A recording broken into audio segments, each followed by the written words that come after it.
Israel-Gaza-Iran War News Live Update. Iranian allies increase attacks during nuclear censure and election.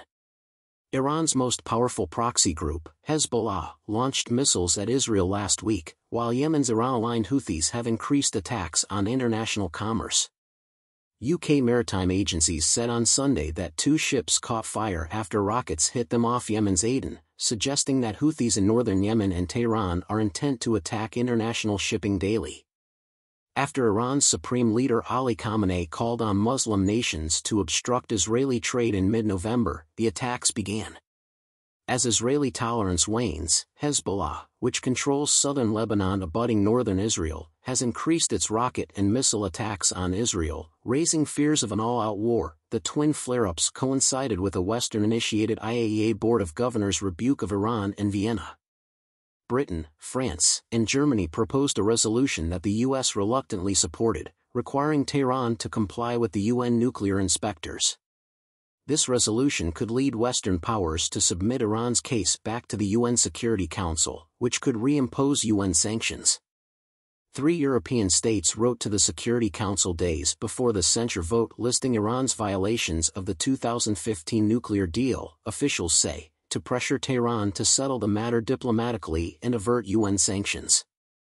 British, French, and German letter did not threaten to take back UN sanctions, but it emphasized that UN Security Council Resolution 2231, which entrenched the nuclear deal and provided that power, expires on October 18, 2025. Iran has managed its response to the Western approach during its hasty presidential election campaign.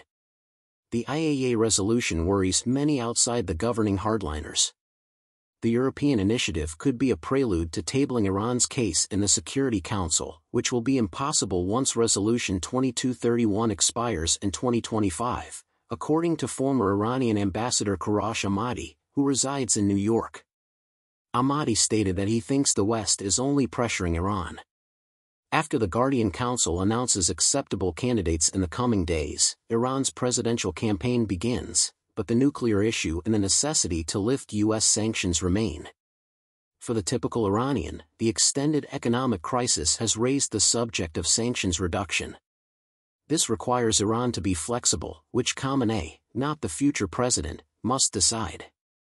However, the regime-controlled election may reveal his thoughts. Tehran media commentators say former nuclear negotiator Saeed Jalali is a strong candidate due of hardliners' support. The conservative community supports Parliament Speaker Mohammad Badr Ghalibaf and former Speaker Ali Larijani as well.